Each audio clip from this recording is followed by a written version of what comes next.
안녕하십니까. 저는 마디사랑 병원의 변재영 원장입니다. 오늘은 어깨 통증의 원인 중에 흔한 병 중에 하나인 슬랩 파열의 치료 원칙에 대해서 주로 말씀을 드릴 텐데요. 슬랩 파열 중에서도 좀 더 진행이 된 상태에 속하는 만성적인 슬랩 파열의 치료 원칙에 대해서 말씀을 드리겠습니다. 그림에 보시면은 길게 하얗게 보이는 부위가 있는데 이 부위가 이두근 장두가 되겠고요. 이두근 장두가 관절 안에 붙는 부위가 슬랩이라는 부위가 되겠습니다. 이 부위에 있는 연골이 떨어지는 것이 슬랩 파열이 되겠고, 슬랩 파열이 오래 진행이 됐다면 이게 만성 슬랩 파열이 되겠죠. 먼저 초기에 슬랩 파열이 진행이 되게 되면은 처음부터 연골이 떨어지는 것은 아니고 관절과 슬랩 경계 부위가 약간 틈이 생기면서 퇴행성소견이 되거든요. 이렇게 분리가 진행이 되는 그런 상황을 우리가 슬랩 이령이라고 하고 있습니다. 만약에 연골이 완전히 관절로부터 분리돼서 떨어졌다면은 이것을 제2형이라고 하고, 이때부터는 슬랩 파열로 인한 증상이 꽤 많이 생기게 되는데, 대부분 이런 경우에 병원에 와서 이두근 주위에 염증이 있거나 물이 차거나 관절을 움직일 때 통증이 있고 걸리는 느낌이 들고 이러면서 치료를 하게 되겠습니다. 사명은 슬랩이 떨어져 있으면서 슬랩이 일부가 덜렁거리는 그런 상황이 되겠습니다.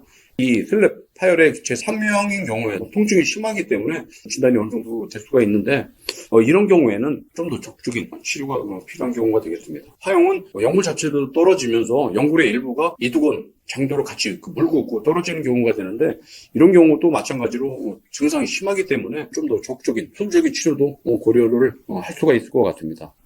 이렇게 슬랩 파열은 1형, 2형, 3형, 4형 이렇게 나눌 수가 있고, 2형부터 증상이 발생이 되는데, 가장 흔한 것은 2형의 슬랩 파열이고, 2형의 슬랩 파열이 이제 진행이 된다면은 슬랩 부위에 관절 순위에 손상이 되어 있고, 이두근도 이렇게 너덜거리게 손상이 된 것을 볼 수가 있거든요. 만약에 여기서 좀 더 진행이 된다면은 파열된 부위의 연골들이 너덜너덜거리는 그런 상황이 되거든요. 이런 경우에는 어깨 통증도 꽤 심하고 관절에 이제 자꾸 물이 차고요. 이 생각을 조금만 해도 아프죠. 이런 상황으로 진행이 되겠습니다. 대표적인 증상은 슬랩 부위에 붙는 이두근 장도와 관련된 증상인데, 주로 앞쪽에서 통증을 느끼게 되겠고, 어깨를 사용을 하고 돌릴 때 이두근 부위에서 걸리는 느낌도 들 수도 있고 통증도 있을 수도 있게 되겠습니다. 그거 이외에도 어깨를 머리 위의 상태에서 사용을 하거나 라켓 운동이나 던지는 운동, 아니면 손반에 있는 물건을 들고 내릴 때 슬랩 부위에 떨어진 연골이 걸리는 그런 상황이 되면은 아주 심한 통증을 느낄 수가 있고, 어떤 경우에는 갑자기 힘이 빠질 정도의 심한 통증을 느낄 수가 있는데, 그 통증은 주로 어깨 뒤쪽에서 생기기 때문에 이런 통증의 양상, 특징도 여러분들이 알아두시면 좋을 것 같습니다. 진단은 초기에 진단이 잘 안 되거든요. 그 이유는 뭐냐면, 보통 흔하게 시행하는 검사인 엑스레이나 초음파 검사상에서는 슬랩 파열이 잘 확인이 안 된다는 것이고요. 정확한 진단을 위해서는 MRI 검사보다는 MRA 검사가 더 정확하겠습니다. 좌측의 정상적인 소견을 보시면은 검은 연골이 관절에 틈 없이 잘 붙어 있는 걸로 볼 수가 있고요. 오른쪽에 슬랩 파열인 경우에는 검게 보이는 연골이 관절로부터 분리돼서 그 사이가 틈새가 있는 것을 볼 수가 있는데, 이런 경우가 관절로부터 연골이 떨어진 상황을 진단하는 그런 소견이 되는데, MRA는 이렇게 잘 보이지만은 MRI는 잘 안 보이는 경우가 있거든요. 그래서 만약에 슬랩 파열이 의심이 되는 분이라면은 MRA 검사를 꼭 권하고 싶습니다. 오늘 말씀드릴 게 만성적인 슬랩 파열이라고 말씀드렸는데, 슬랩 파열이 만성적으로 진행이 되게 되면은 슬랩 부위에만 손상이 진행이 되는 것이 아니고, 대표적으로는 주위에 있는 회전근개, 위쪽에 있는 극장근이나 앞쪽에 있는 견과 파근을 건드리게 되고 충돌이 되게 되는데, 충돌이 일어나게 되면은 이두근 부위가 계속 다를 거 아닙니까? 그렇게 되면 이두근 장도도 파열이 진행이 되겠고, 환자가 느끼는 통증이나 불편감도 꽤 심할 것으로 생각이 됩니다. 만약에 이런 상황이 이제 더 진행이 된다면은, 그때는 이제 회전근개가 완전히 파열이 되는 상황이 되는데, 그냥 단순하게 파열된다기보다는 염증을 동반이 되면서 안에서 충돌이 되면서 갈리면서 파열이 되는 그런 상황이 되는데, 대부분 이런 상황까지 진행이 되면은 수술적인 치료가 필요한 경우가 되겠습니다.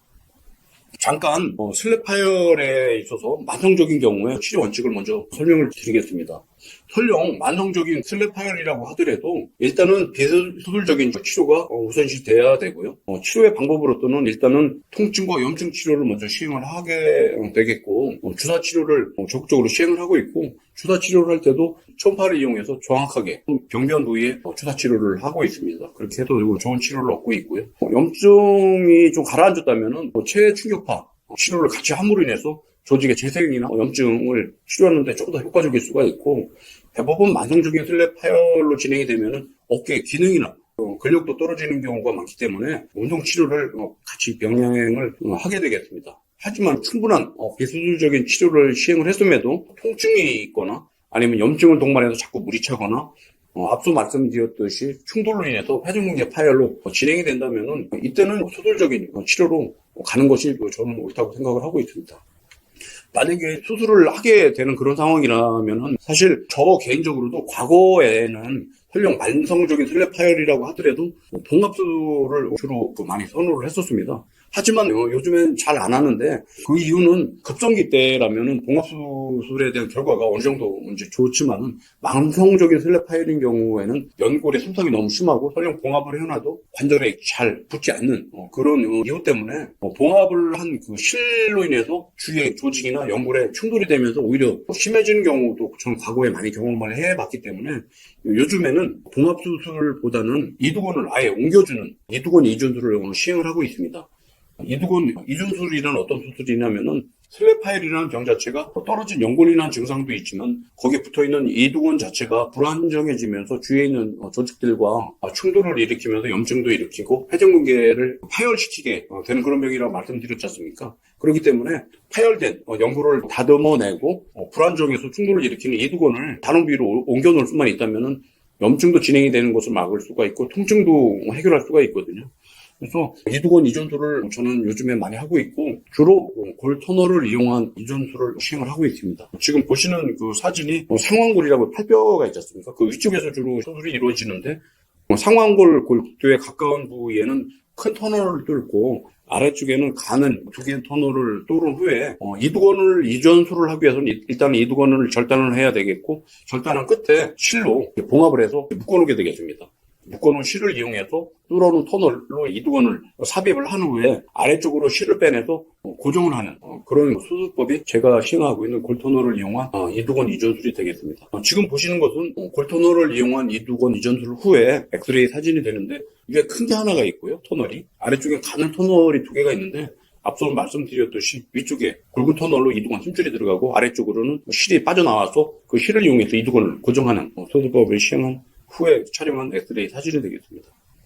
지금 보시는 것은 골터널을 이용한 이두근 이전술 후에 촬영한 MRI 사진이 되는데 화살표 방향에 따라서 이두근이 뼈 안에 삽입돼서 고정이 되어 있고 이렇게 되면은 비교적 이제 강한 고정이 되고 시간이 지나면은 뼈가 자라면서 안에서 서로 이제 붙기 때문에 상당히 단단한 고정을 얻을 수 있는 좋은 수술법이 되겠습니다. 골터널을 이용한 이두근 이전술의 장점을 말씀드리면은 아주 강한 고정을 얻기 때문에 이두근 기능이 회복이 상당히 빠릅니다. 또한 통증을 일으키는 이두근을 위치를 옮겨놓게 되기 때문에 안쪽에서 충돌을 일으키는 원인도 해결이 되지만 회전근개 파열을 예방을 할 수 있는 또는 이두근 기능을 유지할 수 있는 좋은 수술법이 되겠고요.